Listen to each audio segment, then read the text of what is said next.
Hi, now what I want to walk you through is your syllabus. Your syllabus is the map of your course. So it's really important that you print this off and check it through carefully, read it, watch the video that I'm making right now, watch it right through to the end. Most videos that if you watch it right through to the end, sometimes there's some very key things all the way through.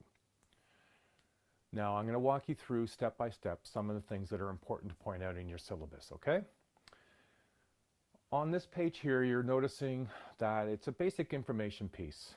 You know, what your course is about basically, how to contact me, and what's really important about how to contact me is that email is the way you need to contact me, through your student email. And what's important is do not send me an email with no subject. Always put a subject in every email. One, it's important for me to know what it is you need, and if it put in your course, whether you know what course you're taking, then that tells me a little bit, narrows down about the type of information you're asking for from which course. I teach 4 courses. I have over 200 students. So 2 things: your subject to indicate something about what you're needing, and sign it so I have an idea who you are. Now the other thing you notice here is your textbook.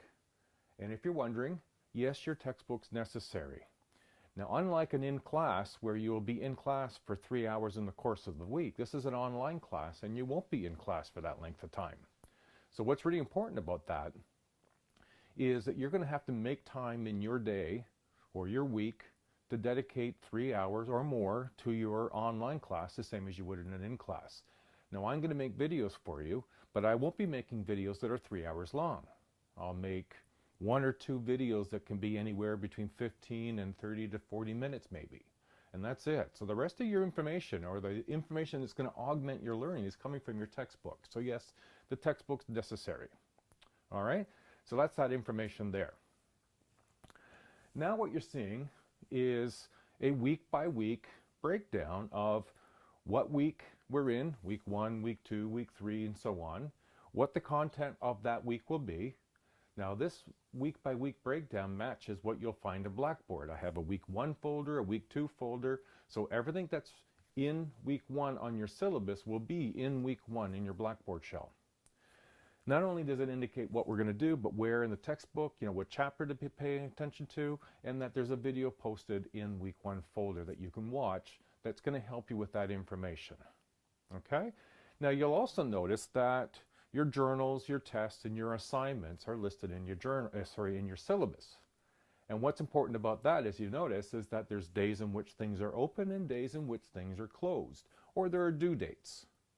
So it's your responsibility. This is why I think you should print it off. Use your calendar as a way of marking in when things are open and when things are closed, because once they're open, they're open. Once they're closed, they're closed. Now, I've made a short little video here on how to use your calendar in case you're not familiar with that. If you have a cell phone or a tablet, you no doubt have a calendar app. Most of them are built in with those. If you don't, go ahead and pick one up at your app store or whatever. But you generally just click on your app, it opens it up, and it gives you a calendar view either by day, by week, by month, by year. But I want you to just make an addition. Now you'll click on a plus sign in this case. You may find that you have an app that has a different way to add an event. So we're going to add assignment. And we're going to say assignment 1. Now you'll notice as you do more of these, it'll add where you can replicate the entry, because it'll keep track of what you've done. Now what you can do here is we're going to say a date of Friday the 25th at 5 p.m. It's going to end at 6 p.m. it's showing. And we're going to put an alert. You can see the alert button there. And we're going to say 1 week in advance, but you could set that alert earlier for yourself. Now, in addition, if you come down to notes, you can indicate and create some notes for yourself. Now, it might be that you want to say something, maybe do research beginning September 17. Okay, now if you're happy with that, you just go add, and then there's your assignment. So in 1 week earlier, it's going to remind me, it'll say, there's my notes, and now I don't have a likelihood that I'm going to forget things. So make sure you incorporate all your materials from all your classes, but certainly from your online classes, because you don't have a classroom to go to, into your cell phone or into your tablet. All right, I hope this has been helpful, and enjoy the rest of the semester. Now, once you put things in, be aware that once they're closed, they're closed. They won't be reopened. So it's your responsibility to make sure that you go into the week. So you see there's a journal. It's available in week 2 for your online agreement. So that journal opening will always be in week 2 for you to post that document for me, your checklist. Now, if you notice the test, it's in week 4, week 5, or week 6, or whatever week it's in, and it's open for 5 days. So go into the week in Blackboard, go into the folder in the week that the test is posted in on your syllabus. That's where the test will be located. The journals are open for 2 weeks. And if it's open in week 6, you go into the week 6, even if we're in week 7, because they're open for 2 weeks, that journal lives in week 6. So that's why this is so important. So you have 2 pages of that, and then you also have a breakdown of the course breakdown in terms of what stuff is worth what.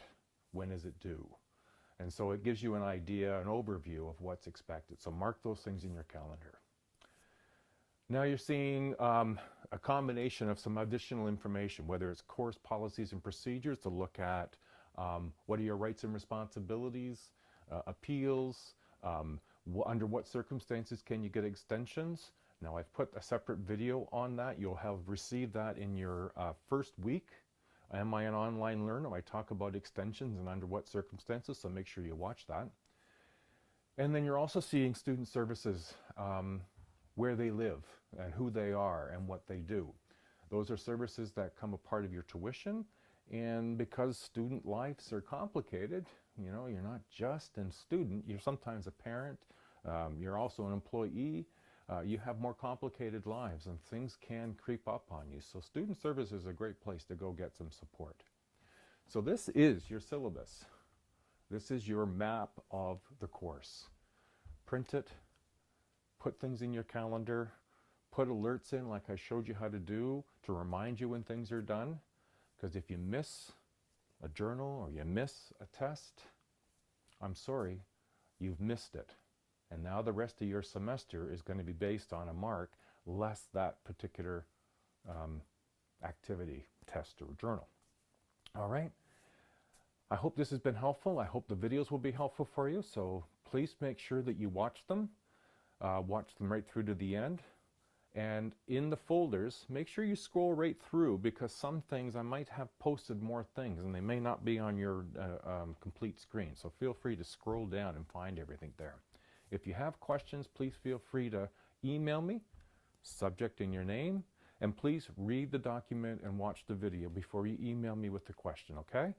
That'll help me know better about what your needs are and less about just trying to explain the whole thing to you. That's your responsibility. I will help you with everything else that I can do to help you with. All right? So good luck, everybody. I look forward to this semester with you, and I hope you enjoy the content of the course.